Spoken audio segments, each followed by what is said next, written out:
हमारे बीच में ब्रदर प्रभात गुरजार हैं। सो उन्होंने प्रार्थना की रिक्वेस्ट करी है उनकी माता के लिए, Kusum Gurjar, 65 years, suffering from pancreatic possible. प्रभु का कृपा है कि जो भी बीमारियां हैं इन चिट्ठियों में लिखा है, इस बीमारी से बड़ा हमारा खुदा है और उसके पास हम लोग लेके जाएंगे। वो चंगाई देने में सामर्थ्य है, वो जीवन को बदलता है, हालेलुया, मुर्दों में जान डालता है वो। दुआ करते हैं हम लोग सब, अपने आंखों को बंद करें। प्यारे परमेश्वर, हम इस बहन कुसुम गुजार के लिए दुआ करते हैं जो कि भाई प्रभात उनकी मम्मी है और अनेक बीमारी से प्रभु ग्रस्त है।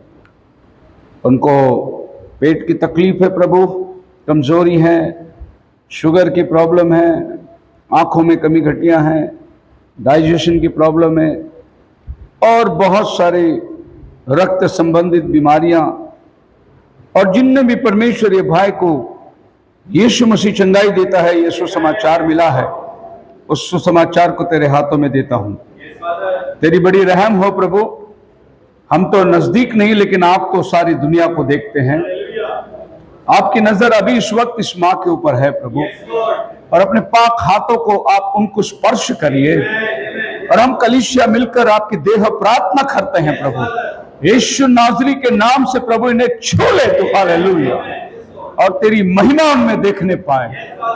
तूने कहा बेटी तेरा विश्वास ने तुझे अच्छा किया है, ऐसा ही इस भाई का विश्वास अपनी मां की चंगाई का कारण बने। ये दुआ प्रभु यीशु के नाम से मांगते, सुन और कबूल कर, आमीन, हालेलुया। सो उसका नाम मुबारक हो। संडे स्कूल बरसात की वजह से जो है अभी अंदर ही बैठा गया है, बाहर जाने के लिए जगह नहीं। तो हम लोग जब मौसम ठीक रहेगा तो संडे स्कूल को आगे लेके जाएंगे। हालात बहुत ख़राब है, रास्ता पानी से भरा हुआ है। हम लोग एक रास्ते जहाँ से हम लोग आते हैं तलोजा, वहाँ पानी है, चौकअप है, रोड ब्लॉक है। फिर हम लोग करजत रोड से खपोली होकर, भयंकर बारिश, एक्सप्रेस हाईवे में भी बहुत पानी है। प्रभु की कृपा से फिर भी परमेश्वर ने हमें समय पर आने की कृपा किया। और पानी की वजह से पुणे के लोग, बहुत लोग नहीं आ पाए शायद। मैं ये इसलिए बोलता हूँ कि प्रभु ने हमको बॉम्बे से आने को मदद किया। खुदावन आपको आशीष दे। आज का संदेश के लिए मैं आपको ले जाना चाहता हूँ ओवरकमिंग ट्रायल्स। परीक्षाओं के अंदर हम कैसे जय पाएं, जो हमारे ऊपर बीतती है उसके ऊपर हम लोग कैसे सिद्ध हो सकते हैं। सो मुझे लगता है कि ये बहुतों के लिए फायदेमंद होगा। और नबी के कई एक कोट्स को लेकर हम लोग इस मैसेज को देखेंगे। आज शाम प्रभु हमसे क्या बातें करता है। Beloved, I think it is not strange concerning the appearing trial, which is to try you as though some strange thing happened to you. 1 Peter chapter 4, verse 12 and 13. हे प्रियो, जो दुख रूपी अग्नि तुम्हारे तरफने के लिए तुम्हें बैठी है, इससे यह समझकर अचंभा न करो कि कोई अनोखी बात तुम्हारे साथ हुई है, ऐसा मत सोचो जब तुम परीक्षा में पढ़ते हो। अरे मेरे साथ ऐसा क्यों हुआ? ऐसा कोई अनोखी बात तुम्हारे ऊपर नहीं हुई। जब भी तुम्हारे ऊपर संकट मुसीबत आती है, परंतु बाइबल कहता है in as much here are particles of Christ suffering, तुम तो मसीह के उस दुख में सहभागी हो, that when his glory shall be revealed, जब उसको अपनी महिमा में आएगा, ये may be glad also with him, तुम भी उसके साथ महिमा में आओगे। पतरस के कहने का उद्देश्य है कि अगर हम आज प्रभु के साथ दुख उठाएंगे तो हम लोग उसके साथ महिमा में भी सहभागी हो जाएंगे। इसीलिए बाइबल कहता है कि कोई अनोखी बात नहीं कि हम लोग मुसीबत और संकटों के अंदर चलते जाए कोई अनोखी बात नहीं, कोई विशेष बात नहीं है कि आपसे संकट आई, तकलीफ आई, बीमारी आई, और ये निर्वाह्य है कि हम इससे बच चले जाए। ये रास्ता है जिससे हमें गुजर के जाना है, इसको हम लोग बाईपास नहीं कर सकते। यही रास्ते से आपको जाना है। आप प्रभु से ये नहीं कह सकते प्रभु तूने मुझे क्यों ये हालात में डाल दी। You can not question God, वो तो तुम्हारा रचने वाला है, उससे क्या सवाल पूछोगे? क्या मिट्टी कुंभार से पूछ सकती है कि तूने मुझे ऐसे क्यों बनाया, तू मुझे क्यों बार बार तोड़ता है, तू मुझे क्यों बार बार मरोड़ता है, चक्री में तू मुझे क्यों रखता है? क्या मिट्टी पूछ सकती है कुम्हार से? वैसे ही हम उसकी मिट्टी है, उसके हाथों की कारीगरी है, हम कैसे अपने मालिक से पूछे कि तू हमारे साथ ऐसा क्यों करता है? उसने अपने मनसा से किसी को आदर के योग्य बनाया, किसी को निरादर के योग्य बनाया, ये उसकी अपनी मर्जी थी, क्योंकि वो सृष्टि करता है। Mind-blowing questions. Why does God allow trials and sufferings in Christian life? क्यों परमेश्वर मसीही जीवन के अंदर ऐसे मुसीबतें, तकलीफें, परेशानियों को भेजता है? ये बड़ा बड़ा क्वेश्चन है आज, और ये क्वेश्चन जो है कोई जवाब नहीं है इसका। Does it mean that when we are in deep trial and deep suffering that God has already forsaken us or that He is punishing us for our sins? सवाल यह है कि जब हम लोग तकलीफ मुसीबत में जाते हैं तो ऐसा तो नहीं है कि खुदावन हमें प्रॉब्लम में डाल के कुछ सिखाना चाहता है या वो हमें दंडित करना चाहता है हमारे पापों की वजह से। क्या कारण है कि मसीही लोग परेशानियों में हैं? Are we promised a flowery bed of ease once we accept Christ and after we have been born again? क्या ऐसा है कि जब मैं नया जन्म पाया, बपतिस्मा हो गया, मसीह में आ गया, तो मेरे लिए सारे गुलाब के फूल के रास्ते होंगे? ऐसा कोई वायदा है जिससे मैं कह सकूं प्रभु की मैं विश्वास में आने के बाद मेरी हालात ऐसी क्यों हो गई? नहीं। So mind blowing questions. ऐसे बहुत सारे सवालें हैं जो हमारे दिमाग को खराब कर देती है कि तूने तो विश्वास किया, तूने तो बपतिस्मा लिया, तू तो चर्च को जाता है, तू तो दशमांश देता है, तू तो निरंतर उपवास करता है, तू प्रार्थना करता है, तेरे साथ ऐसा क्यों होता है? ये सवाल खाती है हमें, लेकिन इसको समझना बहुत जरूरी है। पौल कहता है हिब्रूज चैप्टर 4 इस संदेश के अंदर, you mustn't question anything to God. खुदा का नबी कहता है कि तुमने खुदा से कोई सवाल नहीं पूछना है। Hallelujah. For the footsteps of the righteous is order of the Lord. क्योंकि धर्मियों के पैर उसके द्वारा गिने जाते हैं। तो क्या सवाल पूछना है? मेरा एक एक कदम जब उसको मालूम है, क्या उससे सवाल पूछूं मैं कि ऐसा क्यों हुआ? वो खुद मेरा कदम को उठा के चलाता है, तो मुझे निश्चित है कि मैं ठोकर कभी नहीं खाऊंगा। तो उससे सवाल क्या पूछना है? And every trial is put upon you to prove you. और प्रभु आपके ऊपर इन तकलीफ को इसलिए डालता है कि तुम्हें वो प्रूव करे, सिद्ध करे। And the Bible said they are more precious to you than gold. जितना कोई अगर मुझे सोने की अंगूठी पहनाए और जितनी खुशी होगी, उससे ज्यादा खुशी जब प्रभु ताड़ना देता है होना चाहिए, क्योंकि वो सोने से भी महंगा है। अब ये दुनिया को मतलब उनके सोच की बाहर की बात है, यार कमाल है, मुसीबत और तकलीफ देगा तो सोने से ज्यादा कीमती है। और मैं तो मानता हूं, क्योंकि बाइबल कहती है ये सोने से भी बहुमूल्य है। हमारा ट्रायल्स, हमारा tribulations, every son that cometh to God must first be chastised, God and tried, child trained, and that's not exemption। मतलब इसमें कोई डिस्काउंट नहीं है, टैक्स एग्जेम्पशन नहीं है कि भाई तुमने 100 रुपए खर्च किए तो 40% गवर्नमेंट माफ कर देगा, ऐसा कोई एग्जेम्पशन है नहीं। तुमको पूरा 100% आपके ट्रिबुलेशन ट्रायल्स में से गुजर के जाना है। And there is no expectation, every son that cometh, and these afflictions are done and brought about to see what attitude you will take। ये समस्या तुम्हारे जीवन में इसलिए आती है कि तुम्हारा एटीट्यूड क्या होगा, तुम्हारा बर्ताव कैसा होगा। And God's on this proving ground. That's all earth is a proving ground. और खुदा ने हमें जमीन भी इसलिए रखा है कि वो हमें प्रूव करे, वो हमें शुद्ध करे, वो हमें देखे, वो हमें परखे. And that's all the proving ground, and where He's trying to prove you, and He's trying to prove you. जैसे उसने अय्यूब के विषय में कहा शैतान से, क्या मेरा दास अय्यूब को देखा? God wants to prove अय्यूब. शैतान के पास प्रभु कहता है कि मेरे दास को देखा तूने? शैतान के पास बहुत सारे रीजन है क्यों अय्यूब खुदा का साथ में वफादारी से चल रहा है. क्योंकि उसने उसको संपत्ति दिया, ऐश्वर्यता दिया, धन संपत्ति और बाल बच्चे, और उसको उठाया, बहुत नाम कमाया, इसलिए वो तेरी आराधना करता है. ऐसा शैतान के पास कारण था, लेकिन खुदा के पास कारण कुछ और था. God wanted to prove अय्यूब. ये कारण खुदा के पास है. हमें नहीं मालूम कि खुदा के और शैतान के बीच में क्या वार्तालाप हो रहा है, लेकिन बीच में हम फंसे हुए हैं और ये परीक्षा अय्यूब के ऊपर हो रही है. किसी ने सवाल पूछा कि प्रभु मेरे जीवन के मुसीबत के समय में तूने मेरा हाथ छोड़ दिया. तो प्रभु ने बोला, नहीं बेटा, मैं हमेशा तेरे साथ रहा, तुझे संभालता रहा. बोला, प्रभु मेरे जीवन के कदमों को तो बता. तो प्रभु उसको जीवन के कदमों को बताया कि देख प्रभु, 4 पैरों की निशानी है, और एक जगह पहुंचने के बाद में सिर्फ 2 ही पैर चल रही है, 2 पैर का निशानी गायब है.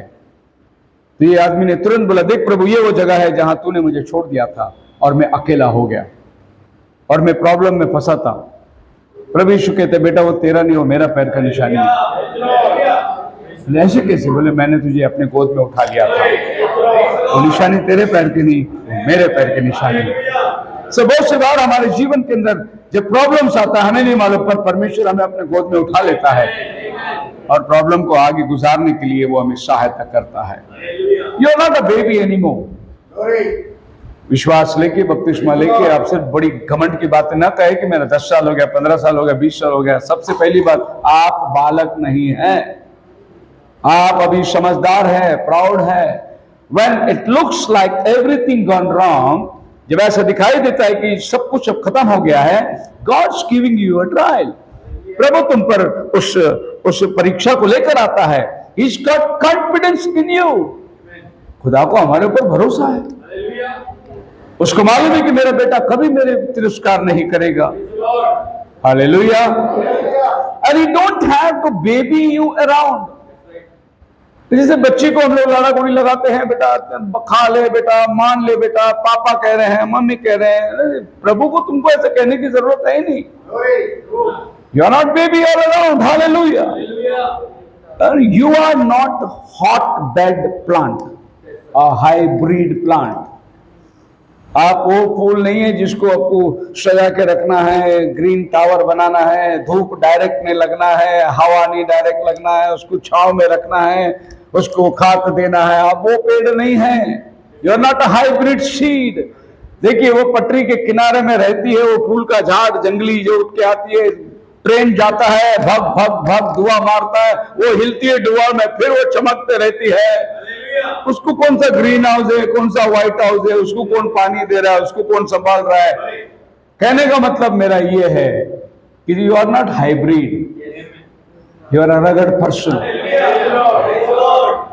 And no wonder Peter said, these spirit trails, why count it joy, and it's more precious than gold.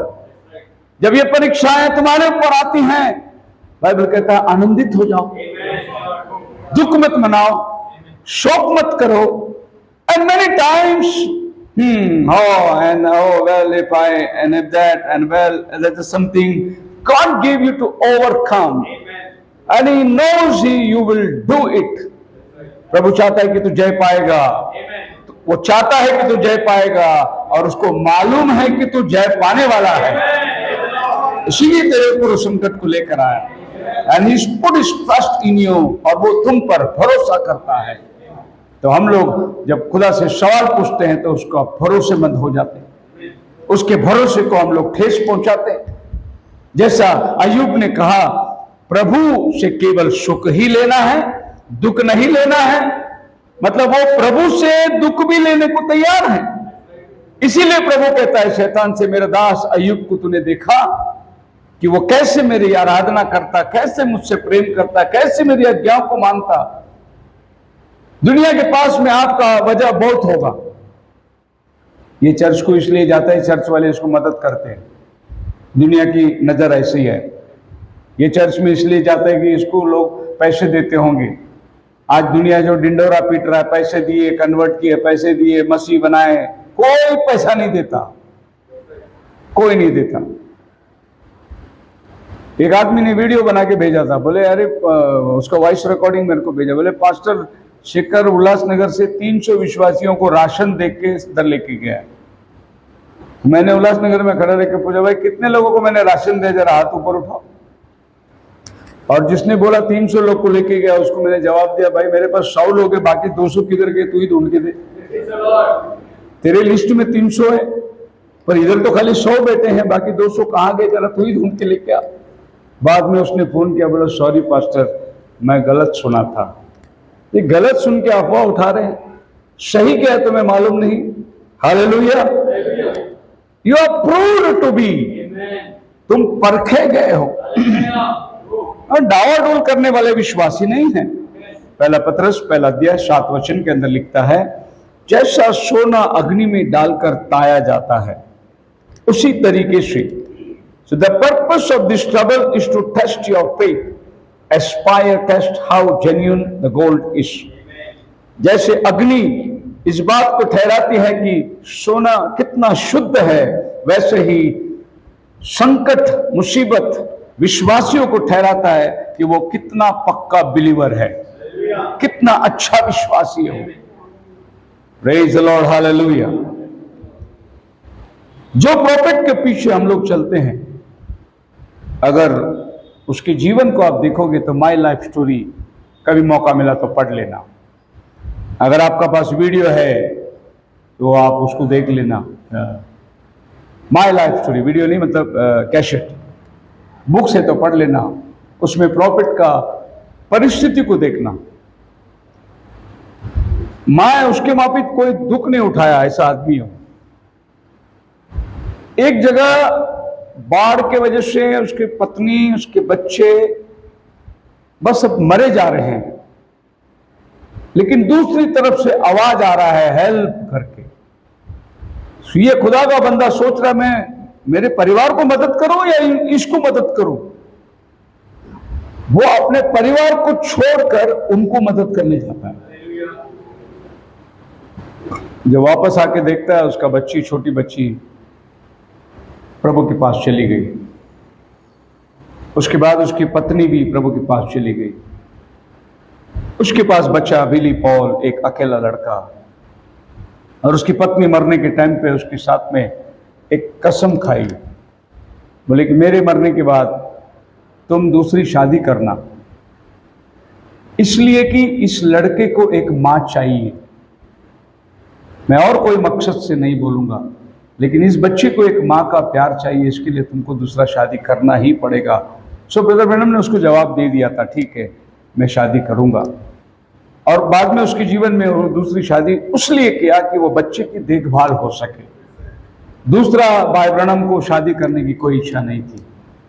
उसने बोला प्रभु ने दिया, प्रभु ने ले लिया। ऐसी एक परेशानियों का वो जो समय था, लेकिन एक वक्त आया जब उसके मिनिस्ट्री के हाई लेवल में जाने के टाइम प्रभु ने उसको उस अय्याम में लेके गया, और वो मैसेज उसने प्रचार किया, beyond the curtain of time, समय के पर्दे के उस पार। और उस मैसेज में आप पढ़ के देखो, जो उसकी पत्नी मरी, जो उसकी बेटी मरी, वे सब उसको मिलते हैं और उसकी पत्नी उससे कहती है तुम हमारे लिए मत रोना, हम लोग बहुत सुकुन जगह में आए हैं, तुम उनके लिए रोना जो धरती पे है, हमारे लिए मत रोना तुम।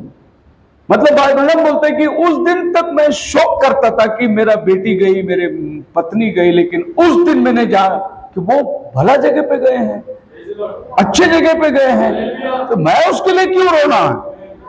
उस दिन वो उसने दुख मनाना छोड़ दिया। Hallelujah. So this ground is a proving ground. ये जो जमीन है ये हमारे परखने वाला जमीन है। प्रॉफिट कहता है God brings tension into the church. खुदावन कलीसिया के अंदर तनाव को लेकर आता है। For every son that cometh to God must be tried and proven and tested. ताकि जो कोई परमेश्वर के पास आता है उसकी परख होना है, उसकी परीक्षा होना है, और फिर वो उसका सिद्धता and proven. He let sickness strike you. Man of God, prophet बोलता है, He lets diseases come on you to test you and prove you, to show the world that you are truly the seed of Abraham. Amen. Amen. What sense? मतलब किस प्रकार से आप इसको ग्रहण करोगे मैं नहीं जानता, लेकिन नबी कहता है कि खुदावन के पास आने वाले को प्रभु परखता है, उसको टेस्ट करता है। मैंने किताब में पढ़ा कि जो रास्ता 40 दिन का था उसको प्रभु ने 40 साल क्यों लगाया। प्रभु उनको क्यों घुमा रहा था, क्यों उनको भटका रहा था? इसलिए कि वो जाने कि उनको ले चलने वाला वो खुदा है। वो अपने बलबूते अपनी ताकत पर नहीं गए, मैंने तुम्हें छुड़ा के लाया। और कैसा परमेश्वर है हमारा जो हमें छुड़ा के ले चलता है, उसको परखने के लिए, उसको जानने के लिए उनको प्रभु ने 40 साल जंगल में रखा। क्यों 40 साल रखा? कारण उनके साथ वो आनंद काल बिताना चाहता है, एटर्निटी उनके साथ बिताना चाहता है। आपकी जिंदगी की ये 30, 40 साल, 50 साल जो आप प्रभु के साथ विश्वास में चले, ये इसलिए प्रभु आपको चलाता है कि तुम उसके साथ हमेशा की जिंदगी में जिए, एवरलास्टिंग लाइफ। हालेलुया। कभी आपने सोचा व्हाट इज एवरलास्टिंग लाइफ? विचार किया कभी आपने एवरलास्टिंग लाइफ है क्या?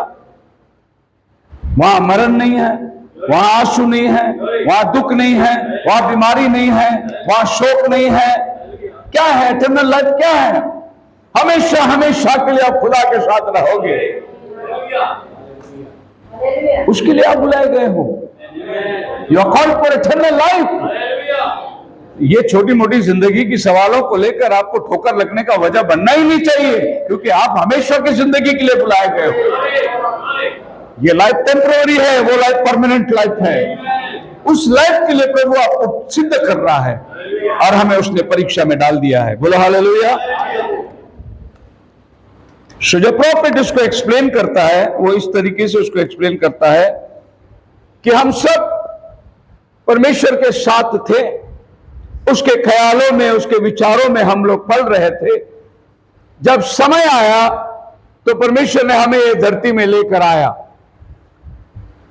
हम खुदा के ख्यालों से सीधे इस मिट्टी की देह में आ गए, फ्लैश में आ गए। हालेलुया। लेकिन खुदावन जब भी देहधारी होकर आया, वो इस फ्लैश में नहीं आया, वो थियोपनी में आया। थियोपनी आत्मिक शरीर में आया।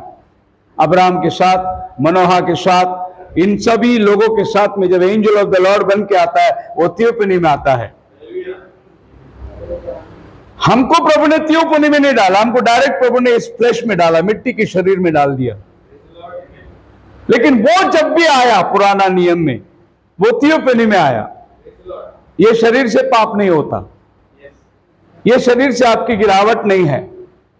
फिर परमेश्वर ने क्या देखा कि इस मरणहार शरीर को मुझे छुड़ाना है, उसको रिडीम करना है, क्योंकि ये पाप में शरीर में आ गया और ये पहला आदम के अंदर, फर्स्ट आदम के अंदर ये आदमी गुनहगार बन गया। अब मुझे इसको छुड़ाना है।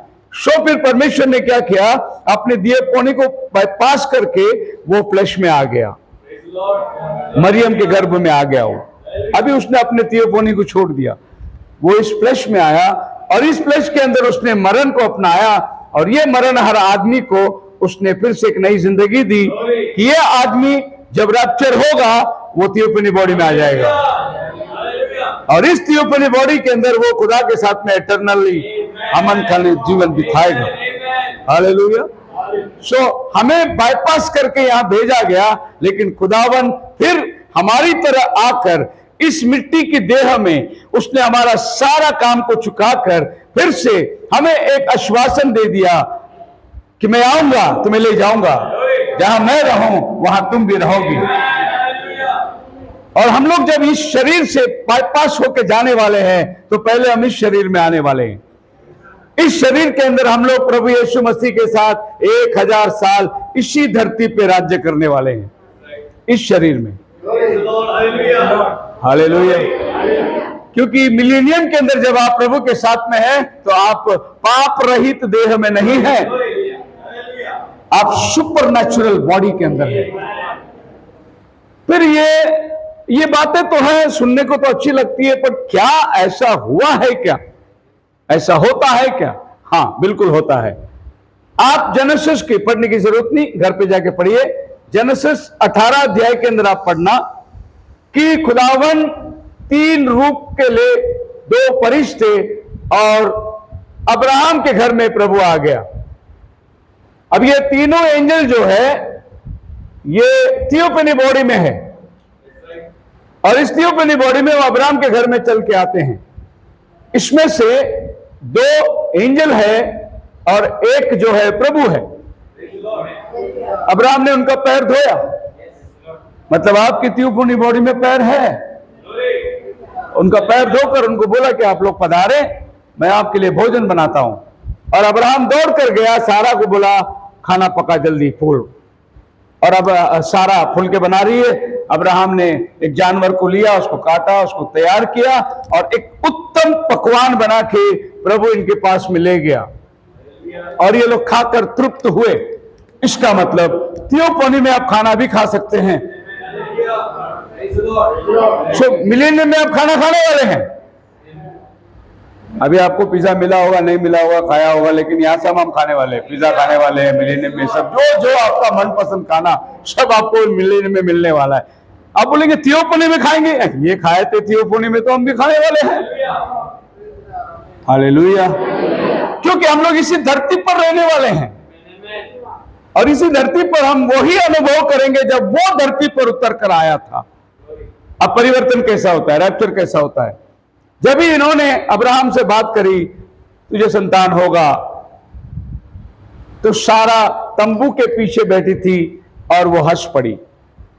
और सारा का कहना था मैं बूढ़ी हो गई, मेरा मासिक धर्म बंद हो गया, अब क्यों कर मैं छाती से बच्चे को लगाएगी, मैं बच्चे की दूध पिलाने के काबिल नहीं हूं। उसका बदन सूख गया, बूढ़ी हो गई, 90 साल की बूढ़ी। तो वो हंस पड़ी, नेचुरल है, कोई भी हंसेगा ही।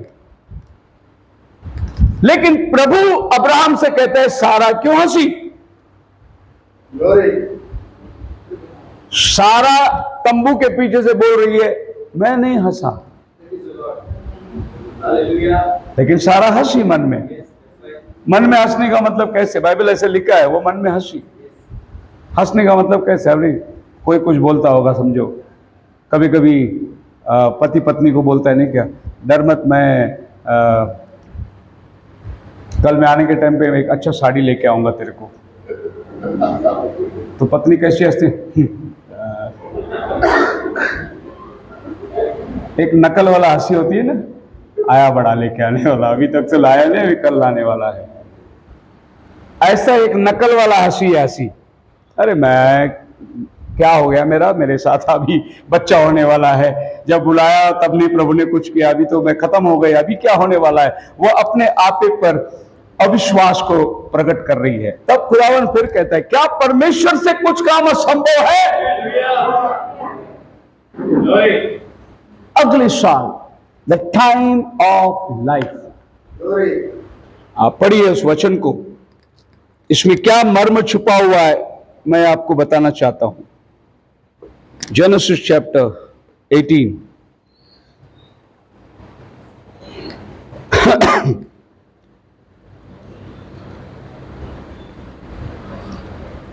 पढ़िए 10 वर्ष। उसने कहा मैं वसंत ऋतु में निश्चय तेरे पास फिर आऊंगा और तेरी पत्नी सारा के एक पुत्र उत्पन्न होगा। सारा का तंबू के द्वार पर I will certainly return to you according to the time of life. Behold, Sarah your wife shall have a son. मैं तेरे पास नियुक्त समय में आऊंगा, और वो नियुक्त समय को प्रभु क्या बोलता है? Time of life. ये कौन सा टाइम है? नियमित समय में मैं आऊंगा। हिंदी में आपको उसका मीनिंग नहीं मिलेगा, हिंदी में बड़ा प्लेनली लिखता है, पढ़िए।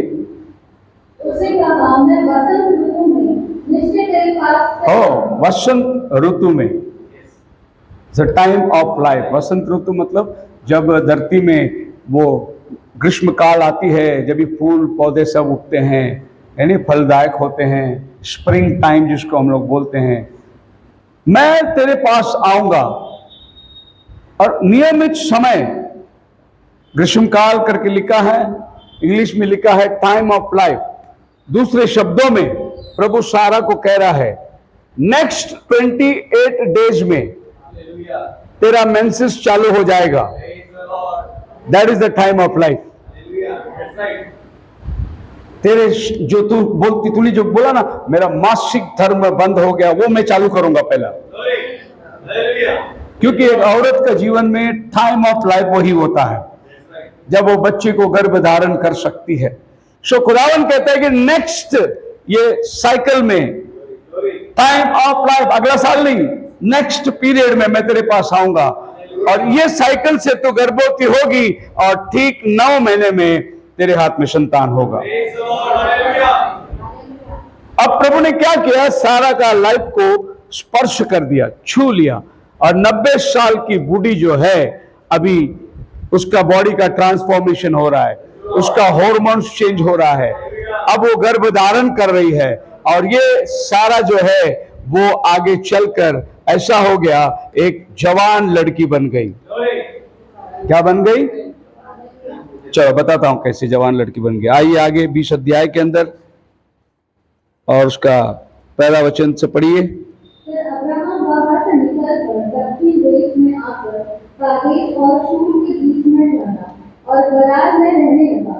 और अब्राहम ने अपनी पत्नी सारा से विषय में कहा, वह मेरी बहन है। इसलिए गरार के राजा अबीमेलेक ने दूत भेजकर सारा को बुलवा लिया। रात को परमेश्वर ने स्वप्न में अबीमेलेक के पास आकर कहा, सुन, जिस स्त्री को तूने रख लिया बस ठीक है, घर में जाके पढ़ लेना पूरा। ये लोग आगे गरार में, और यहां पर अबीमेलेक राजा है, और उसने सारा को देखा। सारा बहुत सुंदर है, और उसने सारा को वो अपना पत्नी बनाने के लिए ले लिया। तो सारा को अबीमेलेक ने अपने घर में लेके आया, मेरे साथ रहना, मैं इससे शादी करना चाहता हूं। अब मुझे बताइए कि जो औरत का मासिक धर्म बंद हो गया, बच्चे को दूध नहीं पिला सकती, बूढ़ी हो गई बोलने वाली, अबीमेलेक काय को 90 साल की बूढ़ी को उठा के लेके गया? 90 इयर्स की ओल्ड लेडी को अबीमेलेक क्यों लेके गया? She was transform. यही तो रैप्चर है। वो बदल चुकी थी, वो इतना सुंदर बन गई थी कि अब्राहम खुद घबरा गया। अब्राहम बोला, अगर मैं बोलूं मेरा पत्नी है तो ये मुझे मार डालेंगे और मेरे पत्नी को ले लेंगे। अगर मैं बोलूं ये मेरा बहन है तो भाई के खातिर वो इसको कुछ नहीं करेंगे, इसीलिए उसने झूठ बोला। और यहां पर क्या हुआ? जो अब्राहम खुदा से बात किया वो खुद मौत से डर गया। जिसके घर में खुदा आके रोटी खाई और उसको वायदा करके गया, मैं तुझे इब्राहिम बनाऊंगा, बाप मतलब अनेक बच्चों का बाप बनाऊंगा, वो आदमी जान को घबरा गया और झूठ बोला। हालेलुया। फिर आप सोच सकते हैं, हमारे घर तो प्रभु आया नहीं, रोटी खाया नहीं, फिर भी हम लोग विश्वास में कितने आगे आ गए हैं। उसकी परीक्षा के तुलना में हम लोगों ने तो ऐसा अनुभव किया नहीं कि वे 3 फरिश्ते घर में आए और हमने खाना पका के दिया। लेकिन अब्राहम उनको अपने हाथों से खाना खिला के और उनके पैर धो के, फिर भी वो क्या हो गया, अपने जान को डर गया और उसने यहां पर झूठ बोला। खैर, हर झूठ बोलने वाला नरक में जाता है। सो अब्राहम भी किधर जाना चाहिए? नरक में जाना चाहिए, क्योंकि नियम यही कहता है प्रकाशित वाक्य 22 अध्याय में कहेंगे सारे झूठे उस अग्नि के कुंड में डाल दिए जाएंगे। तो अब्राहम का झूठ कैसे झूठ से सत्य में बदल गई। जो संतान अब्राहम को प्रभु ने दिया था, इस संतान इसहाक को प्रभु ने बोला बलिदान करने के लिए लेके आ, और अब्राहम ने इसको लेके गया, वेदी पे लगा दिया, बोला कर देता हूं प्रभु, आपने मांगा, आपने दिया, आपको दे देता हूं। तब अब्राहम बोला आए अब्राहम, विश्वास है तेरे पास। अपने जीवन के अंदर उसने परीक्षा में जाने के बाद ये बात को सिद्ध कराया, प्रभु मैं तुझे भूलने वाला आदमी नहीं है, भले तूने जो लिया है वो ले ले, लेकिन मैं तुझे नहीं छोड़ने वाला हूं। प्रभु बोलता है अब मैं जान गया अब्राहम तू मुझसे प्रेम करता है। तो अपनी झूठ की सफाई के लिए अब्राहम ने बड़ा सैक्रिफाइस खुदा के साथ में बोला कोई बात नहीं प्रभु मैं देने को तैयार है, क्योंकि अब्राहम को एक मालूम था अगर 100 साल के शरीर में वो बच्चे देने की जान डाल सकता है तो इस बच्चे के बदले वो मेरे को बच्चा दे सकता है। एक छोटी सी चमत्कार आपके जीवन में यदि हो जाए, वो छोटी सी चमत्कार आपके लिए बड़ा चमत्कार का विश्वास को निर्माण करता है कि आगे भी हो सकता है। आप मेरे साथ है। He permits it by his own will and permits disaster. He permits friends to turn against you. He permits all things and turns the devil loose to tempt you. एक बार डेविड जा रहा था, लोग डेविड की ईश्वर में गीत गा के जा रहे थे, और एक आदमी ने जो शाऊल का आदमी था उसने डेविड के मुंह में थूक दिया। कहां से आया राजा? और डेविड के साथ आदमी था, उसने तलवार निकाला, बोला बोल राजा मैं अभी गर्दन उड़ाता हूं। डेविड ने बोला मत, रुक, अंदर रख तलवार। प्रभु ने इसको अनुमति दिया है मुझ पर थूकने के लिए, कुछ मत कर, छोड़ दे उसको। फिर जब वो वहां से वापस लौट आ रहा था तो वो लोग गीत गा रहे थे, शाऊल ने 1000 को मारा, डेविड ने 10,000 को मार दिया। जब वो गीत गा के आ रहे थे, राजा घोषित कर दिया था, तभी यही आदमी जमीन में मिट्टी के धूल में गिर के डेविड को नमन कर रहा था। हालेलुया। किसको झुकाना है, किसको उठाना है, उसको खुदा के हाथ में दे दो, वो उठाएगा, वो झुकाएगा, तुम बदला मत लेना। प्रभु तुम्हारी प्रतिष्ठा करने वाला है। हालेलुया। प्रभु ने इसको अनुमति दिया होगा, नहीं तो ये मेरे ऊपर कुछ नहीं कर सकता। And the devil lose you, tempt you on the bed of afflictions. He could turn your neighbors against you. तुम्हारा पड़ोसी को तुम्हारा विरोध कर, he could turn the church against you. पूरी कलीसिया तुम्हारे विरुद्ध हो जाएगी। He can do most anything and it's God's will for him to do it. And we are taught that it is most precious than gold. और जब पूरी कलीसिया मेरे से नफरत करने लगेगी, सब कलीसिया तुम्हारे विरुद्ध खड़े हो जाएंगे, तब भी तुम बोलोगे नहीं, ये प्रभु की मर्जी होगी। हालेलुया। और उससे आप अपने जीवन को शुद्ध कर सकते हैं। Praise the Lord. तो आप जान सकते हैं कि रैप्चर का प्रोसेस जो हुआ था जेनेसिस 18 के अंदर, यही सेम प्रोसेस के अंदर आप और हम भी जाने वाले हैं। ये मरणहार शरीर अमरता को पहन लेगा। ये नाशमान शरीर जो मिट्टी का देह है, या अविनाशी शरीर को परिधान कर लेगा, और फिर ये नाहिसा हो जाएगा। पौल पहला कोरिन्थियन 45 में कहता है ये मिट्टी का शरीर जो है उस मिट्टी की उस दैवी के शरीर को परिधान कर लेगा। तब ये कहावत बैठेगी, मृत्यु तेरा जय कहां रहा, नाशमान शरीर अविनाशी ने तुझे खत्म कर दिया। और तब ये तो ये घटना पौल हमें बता रहा हमारे साथ होने वाला है। Joy and patience, James chapter 1 verse 2-4, count it all joy when you pour into diverse temptation. अगर तुम परीक्षा में पड़ो तो आनंदित हो जाओ। देखो दुनिया अलग है, दुनिया का परीक्षा, दुनिया का सोच, दुनिया का विचार अलग है, विश्वासियों का विचार अलग है, प्रभु के चुने हुओं का विश्वास अलग है। क्या कहता है Bible? That the trying of your faith worketh patience, but let patience have perfect work, that ye may be perfect and entire, wanting nothing. 12 वचन 1:12, blessed is the man that endureth temptation, for when he is tried, he shall receive the crown of life which the Lord has promised to them that love him. जो परीक्षा में स्थिर खड़ा रहता है वो धन्यवाद है, क्योंकि उसको प्रभु क्राउन ऑफ लाइफ, जीवन का मुकुट देगा। With the Lord had promised, जिसको उसने वायदा किया है। हमारे पास्टर एक स्टोरी सुनाते थे हमेशा। एक बार दो मेंढक चलते चलते जाकर एक हंडी में ताक थी, उसमें गिर गए और दोनों पैर मारने लगे बाहर निकलने के लिए। तो उसमें से एक जवान था, एक बुजुर्ग था। जवान जो है वो कूदता था ऊपर और उस हंडी के मुंह में लगता था, वो फिर अंदर गिरता, फिर कूदता, फिर अंदर गिरता, उसके मुंह सब खूना खून हो गए। जवान से कह रहा था बुजुर्ग, हिम्मत रख, हिम्मत रख, हिम्मत रख, इतना गड़बड़ी मत कर। लेकिन वो बेचारा कूदते कूदते कूदते आखिर वो थक गया, उसको तैरने की भी ताकत नहीं रही, वो उसी ताक में डूब के मर गया।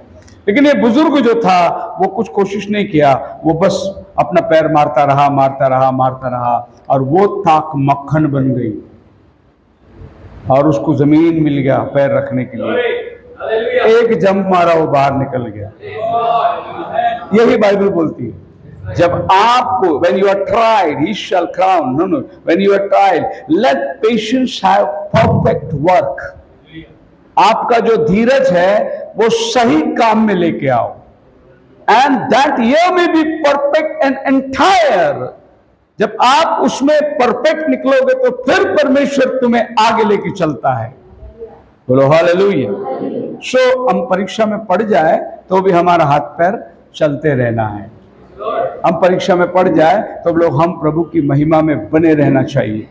बोलो हालेलुया। और हम लोग इसमें से उठना नहीं चाहिए, हम लोग इससे परेशान नहीं होना चाहिए। खुदावन का नाम मुबारक हो।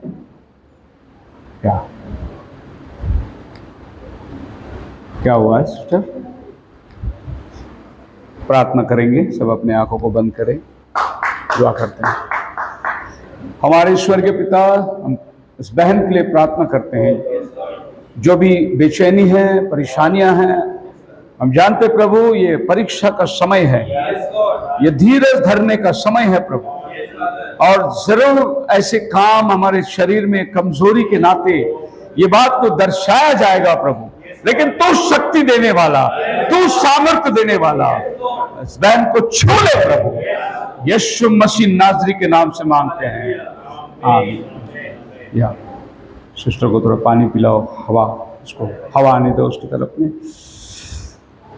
Proving your love to God, अपने परमेश्वर को, अपना प्रेम को सिद्ध करो। The cloudy skies and storms of life are no signs of God's disapproval।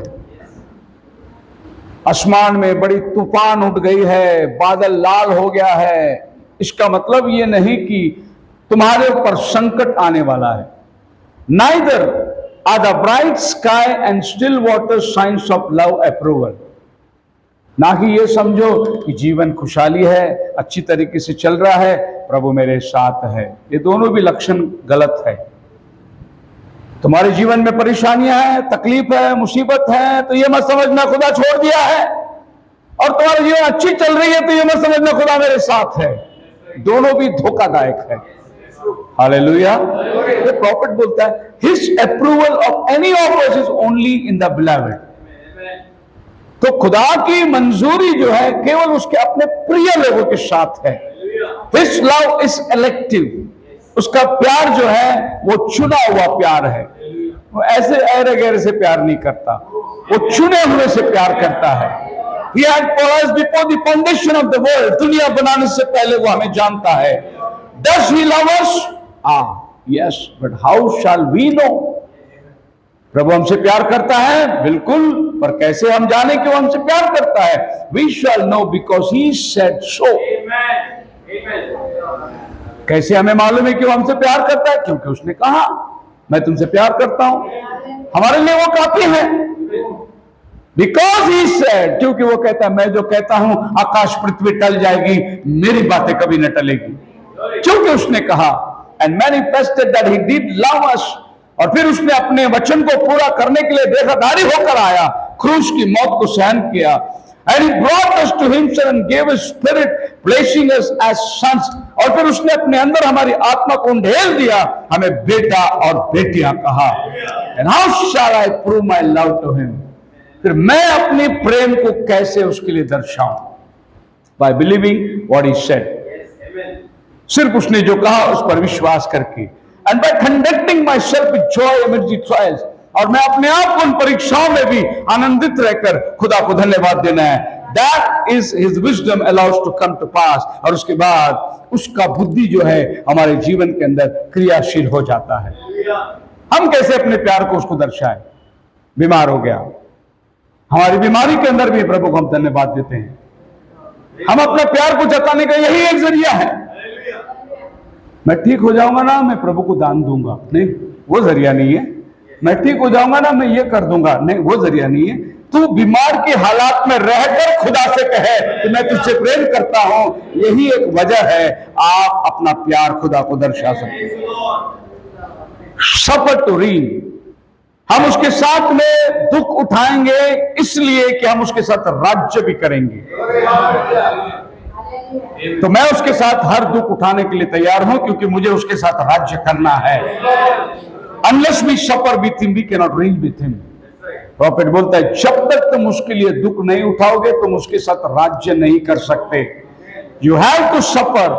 The reason for this, that character simply is never made without suffering. Hallelujah. ये जो character प्रभु आप में लाना चाहता है वो बिना मुसीबत का नहीं आ सकता, बिना परेशानी की नहीं आ सकती। ये कैरेक्टर आपके अंदर निर्माण करने के लिए वो परिस्थिति के अंदर प्रभु आपको डालना ही पड़ेगा। दूसरा कोई, character is a victory not a gift. और जब प्रभु हमें एक चरित्र देता है वो वरदान नहीं है, वो हमारा जय है, वो हमारा जयवंत जीवन है कि हम प्रभु में जय पाने के लिए जी रहे हैं। तो मैं गिफ्ट करके मत समझ के लेना, गिफ्ट की कोई कदर नहीं होती है। हमने परिश्रम करके अपने जयवंत जीवन को लेना है हमारे पास। And a man without character can't reign because power apart from character is satanic. और बिना चरित्र का एक आदमी राज्य नहीं कर सकता। क्यों नहीं राज्य कर सकता? क्योंकि वो कैरेक्टर शैतान का होगा। क्योंकि खुदा के कैरेक्टर में बिना तकलीफ का आप वहां नहीं आ सकते। वो कैरेक्टर शैतान के पास से होगा। But the power which character is fit to rule. लेकिन प्रभु एक शुद्ध विश्वास को हमारे अंदर निर्माण करता है। And since he wants us to share even his throne, परमेश्वर चाहता है कि उसका सिंहासन वो हमारे साथ बांटे। Hallelujah. Down in his father's throne, then we have to overcome to sit with him. जब वो चाहता है कि उसके सिंहासन पर तुम बैठकर राज्य करो, तो आपको सिंहासन पर बैठना है। रेवल्यूशन चैप्टर, आखिरी चर्च को प्रभु यही कहता है 3 अध्याय के अंदर, जो जय पाए उसको मैं अपने साथ अपने सिंहासन पर बिठाऊंगा, जैसा मैं जय पाकर पिता के सिंहासन पर बैठ गया। तो प्रभु बोलते हैं जैसा मैंने तकलीफ उठाकर सिंहासन को पाया, तुम भी तकलीफ उठाओ, मेरे साथ सिंहासन पर आकर बैठ जाओ। इस रास्ते को उसने अपनाया। And the little temporary suffering we go through now is not worthy to be compared with the tremendous glory that will be revealed in us when he comes.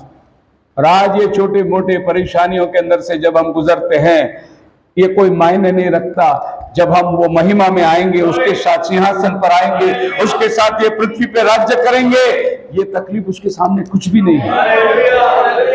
बहुत से बार आदमियों को बहुत बाद में मालूम पड़ता है, अरे इतना ही था क्या, यही था क्या, अरे ये तो मेरे को पहले बता दे रहा था। ये नहीं, प्रभु मायने रखता है कि तुम्हारे जीवन के अंदर। And what a treasure are laid up those who are willing to enter the kingdom through much tribulation. Smyrnian church के अंदर कहता है कि कितना धन्य है वो, प्राण देने तक विश्वासी रह, तुझे जीवन का मुकुट मिलेगा करके इफिसियंस स्मिर्ना चर्च को कहता है। इन परीक्षाओं के अंदर तू चल कर आ, 10 दिन तक तुझे क्लेश होगा, लेकिन मरने तक विश्वासी रह, मैं तुझे जीवन का मुकुट देने वाला हूं। जस्ट इमेजिन, सोचो आप, जरा विश्वास करो खाली, काल्पनिक कि मैं आपके सामने मुकुट पहन के खड़ा हूं, प्रभु मुझे राज वस्त्र पहनाया है, आपको कैसा लगेगा? जलो मत, तुम्हारे लिए भी वही है। तुम भी वही मुकुट पहनने वाले हो, तुम भी वो राजघराना वस्त्र पहनने वाले हो, और प्रभु तुमको बुलाकर अपने सिंहासन बिठाएगा। क्या महिमामय दिन होगा। फिर उसके सामने आज के ये दुख संकट क्या है? हम लोग जब आ रहे थे, चारों तरफ पानी, रोड नहीं दिख रहा है, इतना भयानक रीति में। मैं बोल रहा था डैनी को, दुनिया की नजर में क्या हम पागल नहीं दिखाई दे रहे? इतनी बारिश हो रही है, रास्ता बंद है, और ये लोग चले खुदा की सेवा के अंदर। मैं बोला कोई और पास्टर होता तो क्या करता, फोन करके बोल देता कि हम लोग नहीं आ रहे, बारिश बहुत हो रही है, रास्ता सब पानी भरा है, टाइम पर नहीं पहुंच पाती। ये बात मैं बोल रहा था आपको। दुनिया की नजर में बिल्कुल ये पागलपन है, लेकिन मैं क्या सोच रहा हूं, अरे जो मुकुट वो हमें देने वाला है, उसके सामने ये बारिश क्या है, ये परेशानी क्या है? जो महिमा में वो हमें लेके जाने वाला है, वो कहेगा मेरा अच्छा दास, तूने हर संकट का सामना किया और सेवा को तूने पूरा किया, मेरी जिम्मेदारी को मुझे पूरा करना है। Praise the Lord, hallelujah. आपके प्रति भी बहुत सारी जिम्मेदारियां हैं, आपको उसे पूरा करना है, आपको उसको देना है, आपको उसको करना है। आपको पता नहीं कि आप खुदा की प्रशंसा किस किस तरीके से कर सकते हैं। आप मेरे साथ हैं? God's prerogative. Prophet कहता है, you see, they could not figure out God's love. They thought that love meant no suffering. They thought that love meant a baby with parental care. But God said that His love was elective love. लोग जो मसीहत में आए वो सोचे कह रहे मसीहत में आएंगे तो जैसे बेबी को संभालते हैं ऐसा प्रभु हमें संभालेगा, बेबी को मुंह में खिलाएंगे, बेबी को जैसे कपड़े पहनाएंगे, बेबी का सब देखभाल करेंगे, बेबी को गोदी में उठा लेंगे। ऐसा सोचा था प्रभु में आएगा तो सब ऐसा रहेगा, लेकिन ऐसा नहीं है। प्रॉफिट बोलता है कि उसका प्रेम जो है वो चुनावट का प्रेम है। His love is elective love. The proof of His love is election. उसका प्यार का जो पुरावा है वो उसकी चुनावट में है। Hallelujah, hallelujah. प्रभु ने आपको जगत उत्पत्ति से पहले चुन के रखा हुआ है। पढ़िए एफिसियों की किताब, उसका पहला अध्याय, उसके 4 और 5 वचन। एफिसियन चैप्टर। उसने हमें जगत की उत्पत्ति से पहले उसमें चुन लिया कि हम उसके निकट प्रेम में पवित्र और निर्दोष हो और प्रभु का चुनावट हमारे प्रति, बाइबल कहती है दुनिया बनाने से पहले उसने हमें चुन लिया है। जब ये चांद सितारे भी नहीं बने थे, प्रभु ने हमें चुन के रखा है। इसको बोलते हैं इलेक्टिव, इलेक्शन इसको कहते हैं। दुनिया बनाने से पहले प्रभु ने जीवन की किताब में हमारा नाम को लिख के रखा है। हालेलुया। ये तो दुनिया वाले कहते हैं कि भाई तुम्हारा नाम आज लिख दिया गया क्योंकि तुमने आज बपतिस्मा लिया है, तुम्हारा नाम जीवन के किताब में आज लिखी गई, आज नहीं लिखी गई, दुनिया बनाने से पहले लिखी गई हो। उसीलिए प्रभु ने मुझे अपने पास बुलाया है, क्योंकि मेरा नाम वो यहां पर देख रहा है कि मैंने लिख के रखा है। अब इस चुनावट के मुताबिक आप ये दुनिया के अंदर जी रहे हैं और आप पाप में जीवन, एक सिंपल जीवन जी रहे हैं, क्योंकि आप पहला आदम के अंदर नीचे गिर गए और आप पाप की दशा में हो गए। एक आदम के जरिए से पाप हुआ, पाप ने मृत्यु को जन्म दिया और आप सब मृत्यु के वंश में चले गए। अब खुदावन देख रहा है आपको कि मेरा बेटा मृत्यु के वंश में चला गया है और खुदावन देहधारी होकर आ रहा है। किसको छुड़ाने के लिए आ रहा है? ये बेटा जो खुदा के ख्यालों में पहले से ही था, उसी को छुड़ाने के लिए वो आ रहा है। इसके लिए उसका प्यार इलेक्टिव है, उसका प्यार सबके लिए नहीं है। आप पढ़ सकते हैं मत्ती चैप्टर 1 वर्स 21 के अंदर बाइबल कहती है, मत्ती 1:21, वह पुत्र जनेगी और तू उसका नाम यीशु रखना, क्योंकि वह अपने लोगों को उनके पापों से उद्धार करेगा। किसको? किसको? अपने लोगों को, सबको नहीं, वो अपने लोगों को। उसके अपने कौन थे? वही जो उसके ख्यालों में पल रहे थे। वो ये जो लोग बोलते हैं ना, प्रभु सबके लिए आया, प्रभु सबके लिए, नहीं नहीं नहीं, वो अपनों के लिए आया। और मैं आपको वायदा करता हूं, सवाल ये नहीं कि आप हिंदू परिवार से आए, आप मुस्लिम परिवार से, आप किस में से आए, आप अगर प्रभु के ख्यालों में हैं तो आप यहां उसके सानिध्य में रहेंगे। हमें ये दुनिया में लाने के लिए जरिया बहुत हो सकता है। जरिया का मतलब बहुत सारे कारण हो सकते हैं हमें दुनिया में आने के लिए।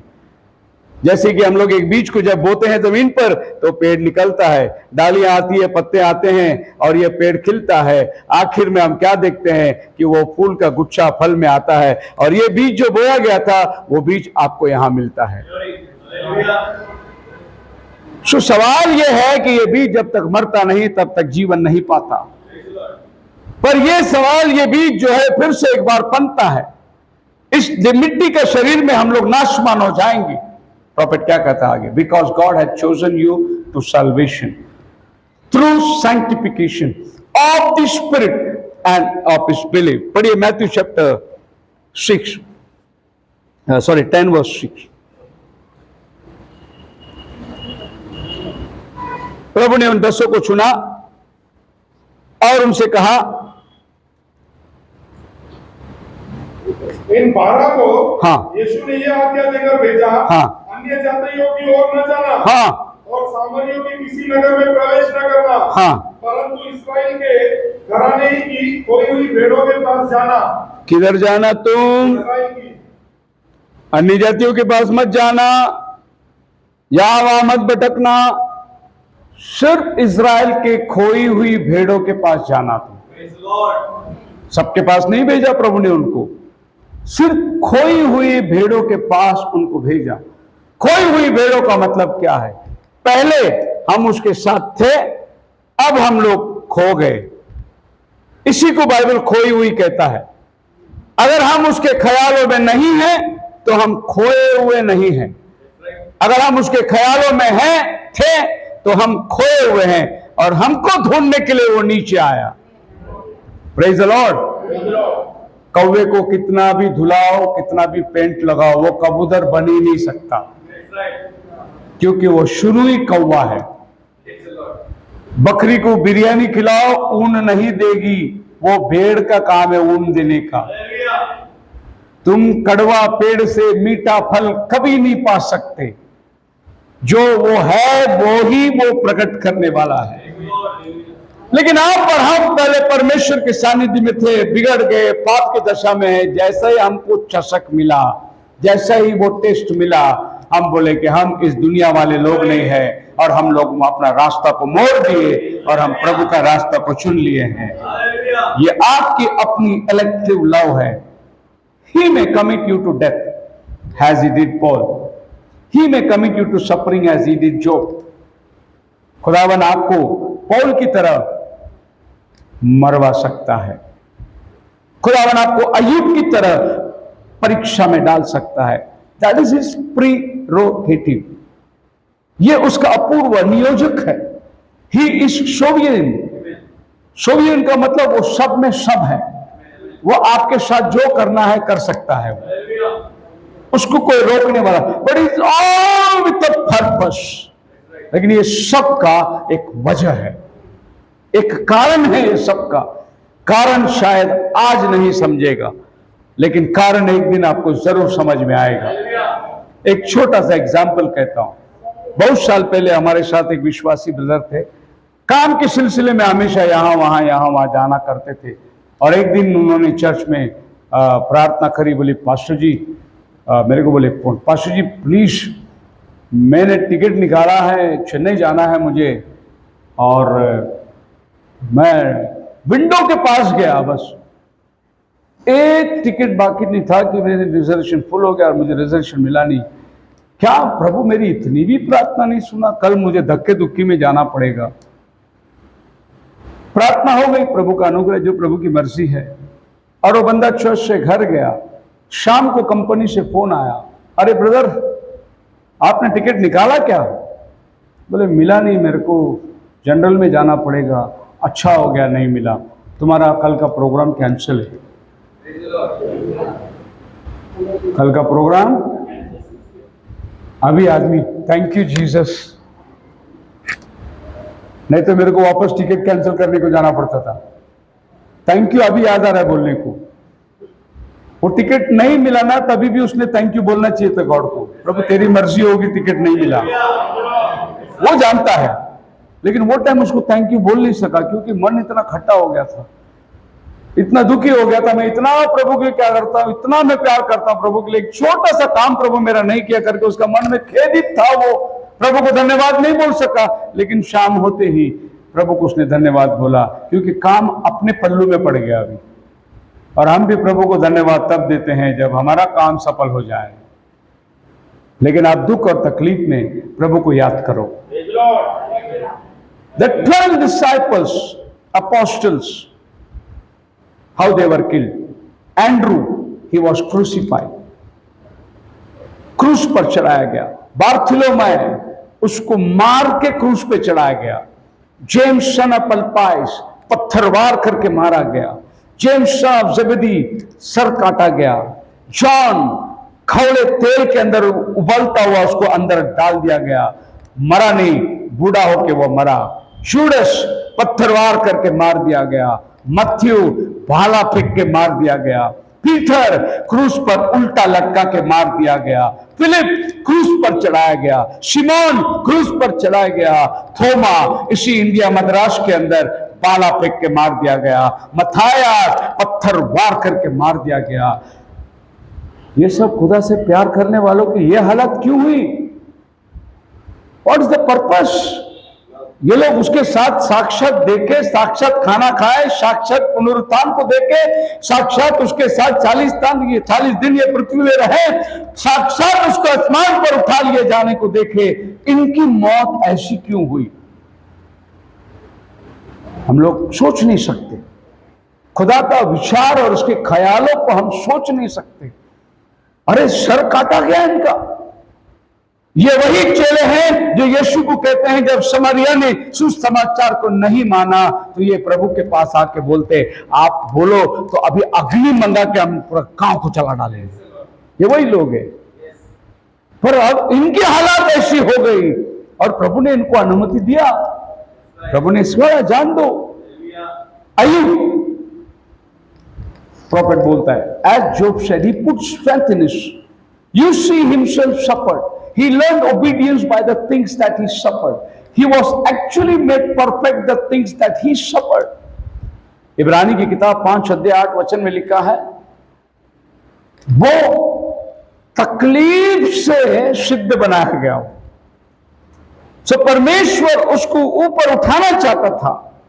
Though he were a son, yet learned the obedience by the things which he suffered. पढ़िए, इब्रू मिला आपको? हाँ, 5 अध्याय 8-9 वचन। पुत्र होने पर भी उसने दुख उठाकर आज्ञा मानने की सोची और सिद्ध बनकर अपने सब आज्ञा मानने वालों के लिए सदा काल के द्वारा कारण हो गया। Though he was a son, yet he learned obedience by the things which he suffered, and having been perfected, he became the author. वो दुख उठाकर हमारे सिद्धता के लिए एक आदर्श बन गया हो। मतलब आपको दुख उठाना है, दुख उठाना है। अरे पास्टर क्या दुख की बात कर रहा है? अभी इसके आगे दुख ही दुख है। अच्छे दिन कभी नहीं आने वाले हैं। परेशानियां हैं अभी। अब सच्चाई को जगह नहीं है अभी। अब जहां झूठ, चोरी और चमाट है, यही ऊंचे स्थान पर बैठेंगे, यही अधिकार को चलाएंगे। आप टीवी में देख सकते हैं, न्यूज में देख सकते हैं। अभी एक आईएएस ऑफिसर के लिए क्या, कितनी चीटिंग। नीट एग्जाम के पेपर लीक हो गए, कितने बच्चे आज बेहाल हो गए। क्या है? सिर्फ आपको गद्दारी मिलेगी, सिर्फ आपको धोखा मिलेगा। यह संसार से आप कुछ भी अच्छा उम्मीद नहीं कर सकते, क्योंकि बाइबल कहती है, और बाइबल खुदा का कलाम है। इसको पार करके आप और कुछ हासिल नहीं कर सकते। बट इस मुसीबत में हमारे पास एक आश्वासन है कि वो हमारे साथ है, जैसे वो अय्यूब के साथ था। इसकी जैसा दुख में तो शायद हम लोग मुश्किल से भी सोच नहीं सकते। फेंक दिया गया इसको गांव के बाहर, इसके बदन सड़ गए, बड़े बड़े फोड़े निकले, बदबू आ रही थी, कुत्ते इसके घाव को चाट रहे थे। ऐसी परिस्थिति में भी अय्यूब कहता है मैं मां के पेट से नंगा आया और मैं नंगा ही जाऊंगा। The very character of Jesus was perfected by suffering, and according to Paul, he has left his church a measure of suffering, that they too by faith in God while suffering for him would come to a place of perfection. प्रभु ने क्यों पौल को सताया, क्यों पौल को प्रभु ने मौत के घाट उठाया? ताकि पौल के कलीसिया इस बात को जाने तुम्हें भी इसी रास्ते से चलना है। इसके लिए पौल का गर्दन उड़ाया गया। कलीसिया को प्रभु सिखाना चाहता था बड़े तकलीफ और मुसीबत से तुमको परमेश्वर के राज्य में प्रवेश करना है। आप मेरे साथ हैं? Growing pains of his grace. And when somebody begins to make fun of you, she's old fashioned, look at him and tell her that he used to be all right. Just remember, it's growing pain. अरे क्या old fashion के नजीरे, कुछ तो पहन लो, कुछ तो अपने आप को सजाओ। नहीं, हम नहीं करेंगे, हमने सब छोड़ दिया है। अरे कौन सा चर्च को तुम जाते हैं? वो बाजू वाला चर्च देखो, 2-2 किलो सोना पहन के आते हो लोग, और तुम लोग कुछ नहीं पहनते। प्रॉफिट बोलते हैं it's just remember it's growing pain. तकलीफ होता है, दुख होता है, लोग बुरा मानते हैं। कल मौसी आने वाली है, क्या बोलेगा? कल चाची आने वाली है, वो क्या बोलेगा? अरे ऐसे क्यों रहते? तुम लोग इतना दरिद्र क्यों दिखते हैं? It will fail you. ऐसा लगता है जैसे सब कुछ बेच के खा गए तुम, मोहताज हो तुम। लोग तुमको देखेगा तो यही बोलते हैं। प्रॉफिट बोलता है यू विल फील पेन। तुम्हारे रिश्तेदार लोग आएंगे, पर अरे हम भी तो क्रिश्चियन हैं, हम भी तो चर्च को जाते हैं, पर हमारे यहाँ ऐसा कुछ नहीं बताया जाता। जी, बाइबल वो नहीं कहता जो वो बोल रहे हैं, बाइबल कुछ और बता रहा है। और I tell you that's persecution good for you. Praise the Lord. और ये संकट तुम्हारे लिए भलाई को उत्पन्न करेगा। और जब बात गुड की आ जाती है तो फिर आप आनंदित हो जाना, कुछ भी हो जाए। It's growing pain. Oh yeah, he permits crosses and crossroads and junctions, and he always does that in order to perfect his service. तुम्हें ऐसे जंक्शन में ले जाएगा, ऐसे रास्ते का अड़ाव में, ऐसे रुकावट, ऐसी बाधाएं, ऐसी, अरे बाप रे, can't bear।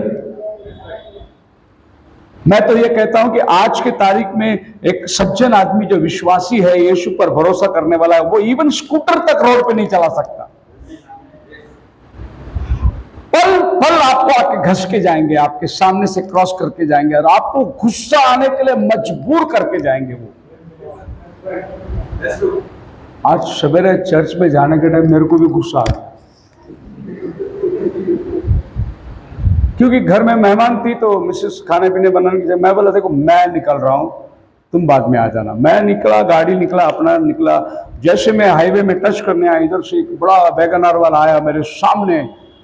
मेरे लिए रास्ता आसान था, लेकिन वो मेरे सामने आकर मेरे सामने ऐसा ऐसा 2 बार गाड़ी किया। मेरे मन में, तू जानता नहीं मैं कौन है। मैंने ऐसी निकाली गाड़ी, उसको निकाला साइड में, उसके आगे। मैं बोला तेरे को दिखेगा भी नहीं मैं किधर जा रहा हूं। मैं आगे पहुंच के देखा, पीछे दिखते ही नहीं हो किधर हो। बाद में बोला प्रभु चर्च को जा रहा हूं, क्षमा कर। थोड़ा गुस्से में आ गया, वो सताया मेरे को। मैं कहने का मतलब ये है कि आज ये दुनिया में आपको गाड़ी चलाना, मैं दिल्ली में जा रहा हूँ, बाहर डिक्की कभी कभी गाड़ी चलाता है, चलते चलते दिल्ली तो बाप रे बहुत खतरनाक है। उधर उल्टा आते हैं, उल्टा रॉन्ग साइड से ज्यादा लोग आते हैं। वो भी छोटे मोटे स्कूटर बिटर नहीं आता, बड़ा ट्रैक्टर घास भर के उल्टे रोड से आते हैं। मैंने अपने पास भाई मॉरिस थे मेरे गाड़ी में, मैं बोला भाई ये क्या है यार, इतना बड़ा एक्सप्रेस हाईवे, ये इतना बड़ा घास का गाड़ी लेके उल्टा आ रहा है। बोले पास्टर जी ये उत्तर प्रदेश नहीं है, ये उल्टा प्रदेश है। तब समझ में आया कि उल्टा प्रदेश में सब उल्टा ही चलते हैं लोग। आपको चिढ़ाएंगे, आपको गुस्सा आ जाएगा, आपको इरिटेशन होगा, और यही आपका परीक्षा का समय है। आप बोलेंगे नहीं, सो भाई डिक्की, अरे बेवकूफ कहीं के, कैसे गाड़ी चलाता है, गुस्सा आ जाता है। लेकिन हम संयम कर लेते हैं। दूसरा आदमी क्या करेगा पता है? अभी अभी हम आने के टाइम पे गाड़ी को तोड़ रहे थे उतर के, इधर पुणे के अंदर के बेचारा कौन पता नहीं क्या मिस्टेक कर दिया, करजत में नहीं, सब चारों बाजू में खड़ के कांच को मार रहे, उसको बाहर निकाल रहे उसको। मतलब इतना बुरा हाल हो गया है। और आपको और हमको इस दुनिया में चलना है। That's a growing pain. He did Daniel that way. You know, he did the Hebrew children in the very punish. You know, prophet बोलता है, मालूम है तुमको, वो हिब्रू बच्चे लोग को प्रभु ने अग्नि में जाने दिया, लेकिन उनको हाथ नहीं छोड़ा, वो खुद अग्नि में आके खड़ा हो गया उनके साथ। आपको परीक्षा में डाल के वो देखने नहीं, वो आपके साथ परीक्षा में उतर कर खड़ा रहता है। यही तो हमारा खुदा का खासियत है। उसकी विशेषता यह है, वो बोलते हैं जा बेटा अंधकार की तराई से मैं तेरे साथ हूं। इसलिए डेविड कहता है यदि मैं अंधकार की तराई से होकर चलूं मैं न डरूंगा, यहोवा मेरे साथ रहता है। हमारे खुदा की स्पेशलिटी ये है, वो तकलीफ में डालता जरूर है, लेकिन वो मेरे साथ उतर के खड़ा हो जाता है वहां पर। इसीलिए मुझे उस पर कभी भी भरोसामंद, हमेशा हर एनी टाइम, कुछ भी होता है कुछ नहीं होने वाला, खुदा मेरे साथ है। The purely punished, and that's punished, it just burn loose bands. क्या बोल रहा है प्रॉफिट? जब राजा ने उनको बोला वो कौन है चौथा आदमी उनके साथ आग में घूम रहा है, हमने कितना डाला? बोला 3, फिर 4 क्यों है? उनका परमेश्वर उनके साथ है। बाहर बुलाओ उनको, और उनको बाहर बुलाया गया। जब उनको बाहर बुलाया गया तो राजा सूंघता है कि क्या जला नहीं, एक बाल तक नहीं जला। जला क्या? उनको बांधा हुआ रस्सी जल गया। The bands. आप मेरे साथ हैं? प्रभु आपको परीक्षा में इसलिए डालता है, आपको बंधा हुआ शैतान के बंधनों को तोड़ के जलाने के लिए डालता है, आपको जलाने के लिए नहीं डालता हूं।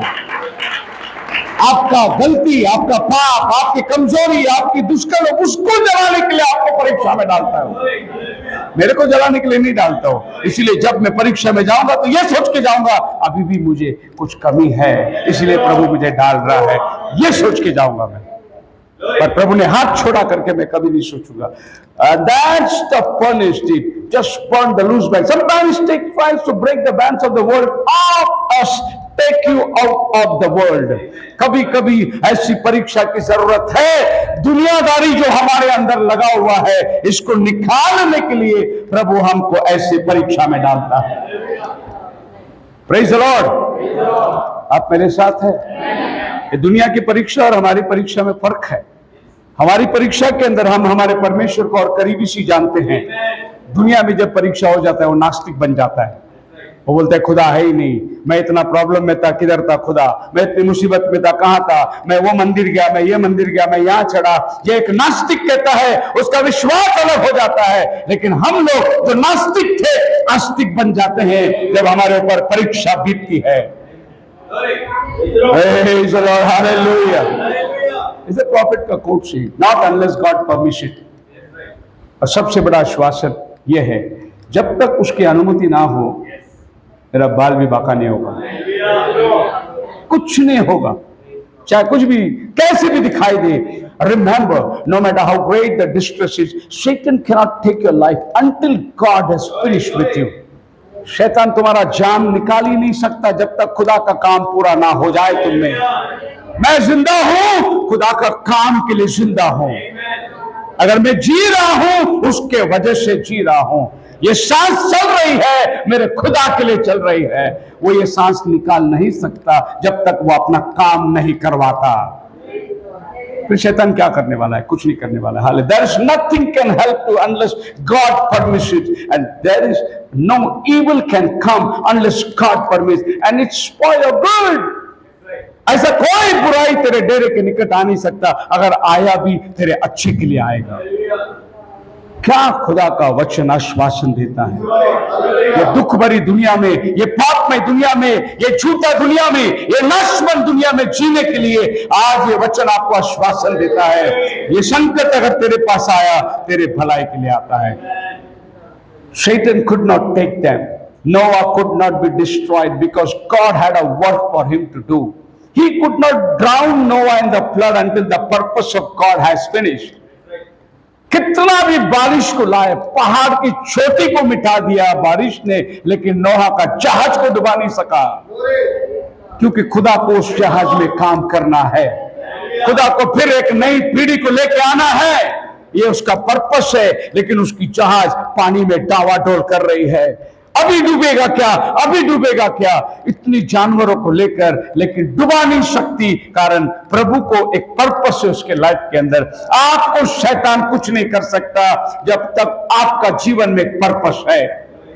जब मेरा पर्पस खत्म हो जाए, मैं प्रभु के साथ आनंदित जाने को तैयार हूं, लेकिन जब तक पर्पस है वो मुझे छोड़ने वाला नहीं, ना वो त्यागता है। इज़राइल का परमेश्वर ना सोता है ना ऊँगता है। He could not burn up the Hebrew children until the purpose of God has been finished.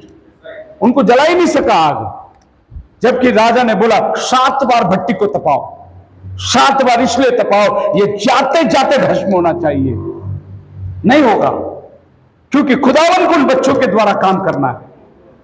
दूसरे शब्दों में नबी ये भी कहता है कि वो खुदा के बच्चे इतने निडर हो गए, इतने निडर हो गए, हे राजा सुन, हमारा परमेश्वर तेरे हाथ से बचाने की ताकत रखता है। यह हमारा पहला कन्फेशन है।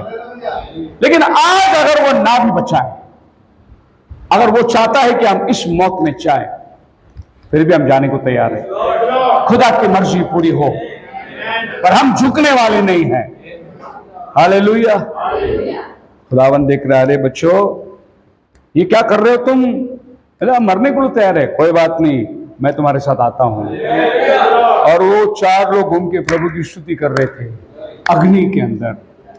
पौल और सीलास को पकड़कर निचली कोठरी में डाल दिया गया, उसके हाथ पैर किले में ठोक दिए गए कि ये भाग ना जाए। निचली कोठरी में, आपको पता नहीं निचली कोठरी का मतलब क्या होता है।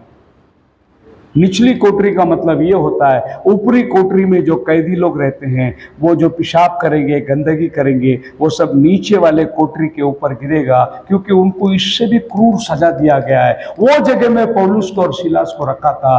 गंध आ रही थी, आप लॉकअप में जाके देखिए, वहीं पेशाब करना है, वहीं गंदगी करना है, साफ सफाई नहीं है, बदबू के अंदर बैठे हैं। सिलास पौल को देखता है, पौल सिलास को देखता है, क्या बुरा हमने किया, हमको ये सजा मिली। पौल बोलते चलो प्रभु की स्तुति करेंगे, और वो प्रभु का धन्यवाद करना शुरू कर दिए। उन्होंने गाना गाना शुरू किया, धन्यवाद धन्यवाद धन्यवाद। किस बात के लिए धन्यवाद? हाथ पैर ठोकने के लिए? किस बात के लिए धन्यवाद? इतनी पीढ़ी जिम्मेदार है इसलिए? किस बात के लिए धन्यवाद? अरे तुमको सजा मिली है, किस बात के लिए धन्यवाद? अरे हमारे प्रभु के लिए हम यहाँ आए हैं, यहां भी प्रभु का मर्जी होगा। और क्या हुआ? इनकी स्तुति आराधना में जेल हल गई, कड़ियां खुल गई, कैदियों की हथकड़ी खुल गई, गेट खुल गई। जेलर देखा, अरे सब कैदी भाग जाएंगे, जेलर अपने आप को मारना चाहा, और बोला रुक जा, हानि मत कर, हम इधर ही है। वो आया, उनके सामने घुटना टेका, उद्धार पाने के लिए मैं क्या करूं? यीशु मसीह पर विश्वास कर। जेलर उसी रात उनको घर लेके गया। अब गई नौकरी, कुछ भी हो जाए, कल मुझे मौत की सजा मिले तो भी परवाह नहीं, लेकिन आज इन संतों को मैं नहीं छोड़ने वाला हूं। प्रभु ने इनको जेल में मेरे लिए भेजा हुआ था। और वो पूरा घराना समेत बपतिस्मा लेकर विश्वास किया। अभी पौल और सीला सोचा रहेगा, अच्छा हुआ ना जेल में गया, नहीं तो उसको गॉस्पेल कौन देता था? उसके घर में जाके गॉस्पेल देने को अपने को अलाउ करेगा क्या? नहीं। लेकिन प्रभु का चुनावट था जेलर के साथ, इसके लिए प्रभु ने इनको जेल में भेजा। ऐसा कभी प्रभु आपको संकट में भेजता है, ये सोचो उधर भी प्रभु आपके द्वारा कुछ महिमा करने वाला है। Not unless God permits, he could be burned up in the Hebrew children. Some famous quotation. कुछ महान लोगों ने, कवियों ने अच्छी अच्छी बातें कही हैं। Henry Ford when everything seems to be going against you, remember that the airplane takes off against the wind, not with it. जब सब कुछ तुम्हारे खिलाफ हो जाते हैं, याद रखना प्लेन को उड़ान भरने के पहले हवाओं का सामना करना पड़ता है, तभी वो ऊपर उड़ता है। कुछ ज्ञानियों ने इस बात को कहा, troubles are not to sin brothers us but better us. समस्या हमको परेशान करने के लिए नहीं आती है, हमें और बेहतरीन बनाने के लिए आती है। If we had no trial, there would be no triumphs. अगर संकट नहीं आएगा तो जय भी नहीं मिलने वाला है। Sufferings are spiritual maturity as a chisel to the sculpture. Suffering, तकलीफ जो है वो उस चीनी हथौड़ी के समान है जो एक शिल्पकार निकालता है मार मार कर, वैसा ही खुदा हमें मार मार कर हमारे गंध को निकालता है। सो तकलीफ हमें एक बेहतरीन इमेज लाने के लिए। True achievers have made adversary their friends. जो सच्ची चाहत करने वाले, सच्ची हासिल करने वाले, उन्होंने दुश्मन को भी अपना दोस्त बना दिया। Hallelujah. Some famous quotation again, adversity is like a strong wind and it tears away from us all but things that cannot turn, so that we ourselves as we really are. Arthur golden ने कहा कि हमारे विरोधी पक्ष जो है एक उस आंधी के समान है जो हमें फाड़ देती है, फाड़ नहीं सकती, they cannot think, so that we ourselves what we are, so हमारे इर्द गिर्द के माहौल को फाड़ देती है ताकि ये देखे हम कौन है। When you come to the end of your rope, जब आप अपने जीवन की यात्रा में रस्सी के किनारे आ जाते, tie the knot and hang on। रस्सी को गांठ मारो और गांठ को पकड़ के लटके रहो, रस्सी को छोड़ो मत। Pain is inevitable, suffering is optional। दर्द को रोक नहीं सकते, सफरिंग जो है ऑप्शनल है, आपके ऊपर है आपको सफरिंग करना है या नहीं करना है। नो पेन नो गेन, ये दुनिया की कहावत है। अभी मैं आध्यात्मिक बातें बताया, दुनिया क्या कहती है इसके बारे में। No pain no guts no glory. अगर तुम्हारे अंदर साहस नहीं है, महिमा भी नहीं मिलेगी तुम्हें। We may not know what the future holds, हमें नहीं मालूम हमारा भविष्य क्या है, but we know who holds the future. लेकिन हमारा भविष्य किसके हाथ में है वो हमें मालूम है। Don't tell God how big your storm is, tell the storm how big your God is. खुदा से मत कहो इतना बड़ा संकट भेज दिया, संकट से कहो मेरा खुदा तेरे से बड़ा है। Count the garden by flowers, never by the leaves that fall. Count your life with smiles and not the tears that roll. पत्तों से पेड़ को मत गिनो, उनके फूलों से गिनो उसको, है नहीं। उसी तरीके से अपना हंसमुख चेहरे को बनाए रखो, आंसुओं को मत गिनो। Be always happy, hallelujah। प्रभु में मगन होते चले जाओ। The admonition was like prophet said that great beautiful waves are out here before us। हमारे सामने एक बहुत बड़ा डरावनी लहरें उठकर खड़ी है, but we know just beyond that wave yonder we are nearing the shore. पर वो बड़ी आंधी जो उठकर आ रही है, मत घबराना, उसके पीछे समंदर का किनारा है। You're soon going to reach, just stay stable, just hold the world, stay with God, no matter how you feel, want anything else, stay right with the word and let it stay stable। When you see these things, दुनिया कुछ भी कहने दो, परिवार रिश्तेदार कुछ कहने दो, मैं मसीह के लिए ऐसा ही जीऊंगा। एक फैसला अपने जीवन के अंदर लेकर आओ, कोई कुछ कहने दो, मुझे क्या करना है। हालेलुया। एक नया परिवार प्रभु की सेवक अमल दाराई में, वो अपनी पत्नी के साथ जा रहा था और उन्होंने बपतिस्मा सब पा लिया था। अचानक उसकी पुरानी दोस्त मिल गई उसको, और बाजार में देखकर, बड़े बाजार में, अरे ये क्या हो गया, कब हुआ, बताया नहीं, मालूम नहीं पड़ा, कैसे हो गया। वो औरत बोली क्या हो गया, बोले मंगलसूत्र किधर है। वो बोली अरे कुछ नहीं हुआ। बोले पति ये क्या सामने खड़ा है, फिर ये सब क्या किया तूने। हाँ मेरा पहला पति मर गया, ये प्रभु में नया पति मिला है। तूने सच सोचा था। मैं पहला जो था जो तूने देखा वो मर गया, अभी मसीह में नई सृष्टि है। Hallelujah. Our stabilizer is right straight the word. Profit बोलते हैं हमारा स्टेबलाइजर है। करंट फ्लक्चुएशन चले तो स्टेबलाइजर लगाते ताकि टीवी बराबर चलता रहे, फ्लक्चुएशन ना हो। तो प्रभु बोलता है, नबी बोलता है, खुदा का कलाम हमारा स्टेबलाइजर है। संकट आए प्लग लगा दो इधर, करंट आपको 240 बराबर मिलता रहेगा, भले बाहर से करंट कम आए। स्टेबलाइजर का काम क्या है? बाहर से कम आए तो भी वो आपको बराबर स्टेबल करंट देता रहेगा। ये खुदा का कलाम आने वाले मुसीबत संकट में आपको स्टेबलाइज बना के रखता रहेगा। And we will cross every one of them, या we will go right over top of them. Yes indeed, they can't sink us, they can't drown us, they put us in a grave and we will come out again. कुछ नहीं होगा, ज्यादा क्या होगा, हमको कब्र में डालेंगे। अरे कब्र में से भी तो मैं जिंदा होने वाला हूं। And that's just that it is. There ain't no way in the world to keep it down there. अगर ये प्रॉफिट के आवाज में सुनोगे, इससे भी कड़क बात करता है, इससे भी कड़क बात करता है, ऐसा फाड़ के बात करता है। वो आदमी के दिल में छुप जाएगा वो बातों को। We are cast every one of them, cause great chief captain is calling at the other side. हम इस चीज की परवाह नहीं करते, हमारा बड़ा कैप्टन उस किनारे खड़ा रहकर हमें बुला रहा है। We are anchored in Jesus, the storm of life. I will pray, anchored in Jesus, I will fear no wind, no way. बस I will going to sail and sail and sail, जब तक मुझे किनारा ना मिल जाए।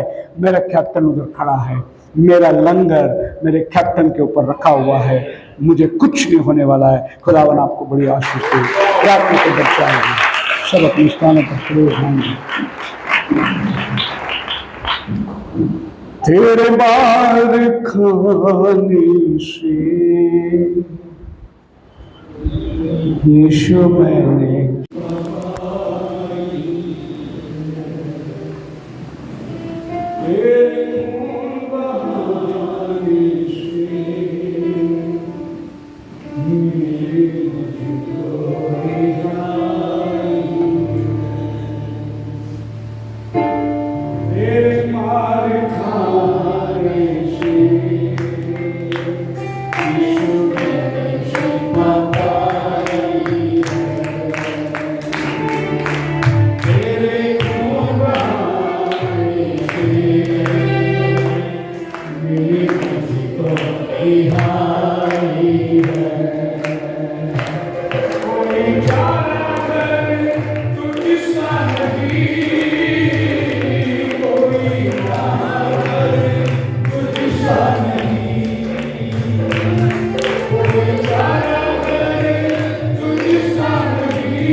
तूने वादा पूरा कर दिया है,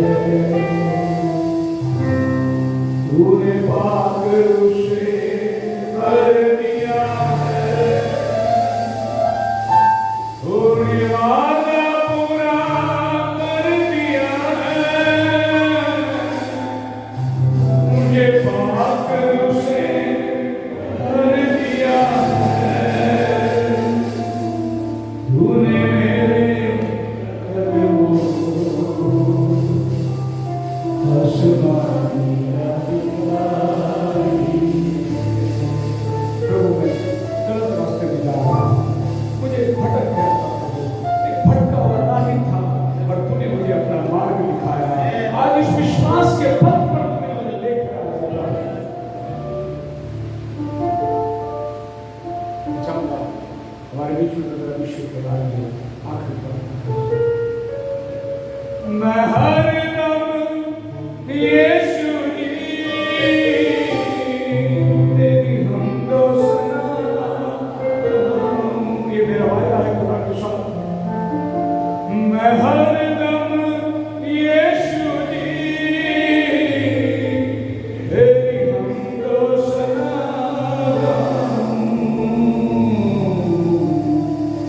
मैंने अपनी सांसों में तेरी खुशबू बरसाई है, मैंने अपनी सांसों में तेरी खुशबू बरसाई।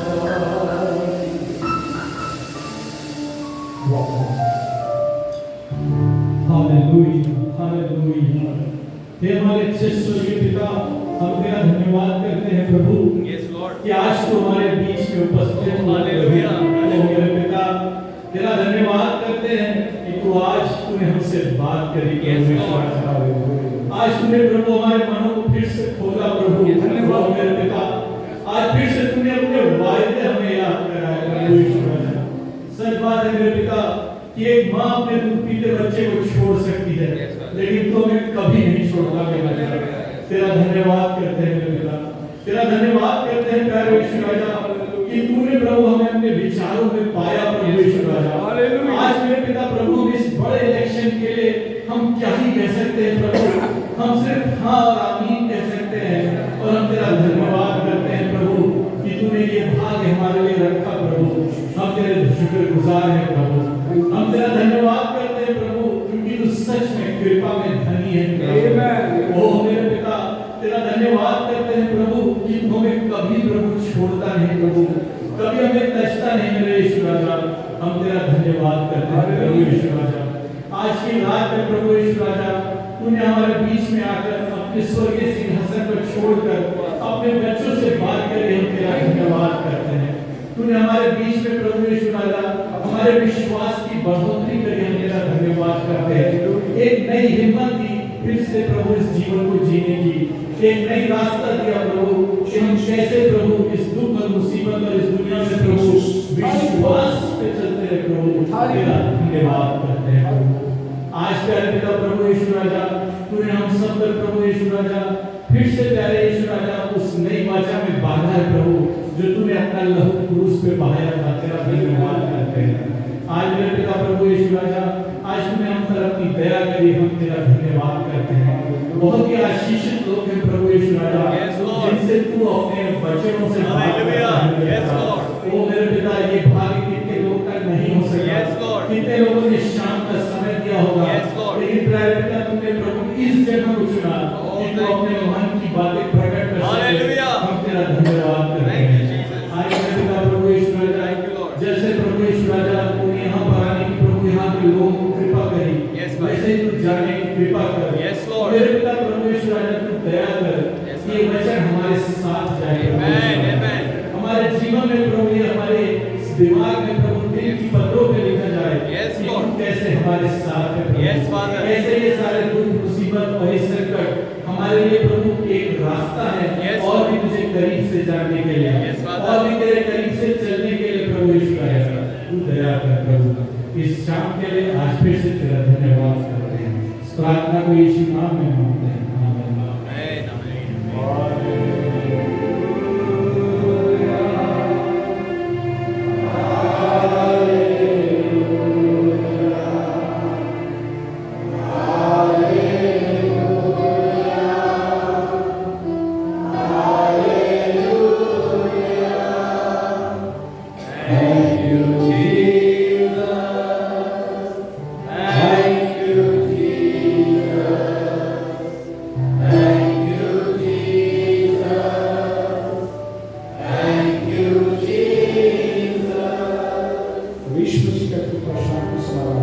पवित्र आत्मा का सहभागिता आप सभी को उसके अनंत संतोष सब मिलकर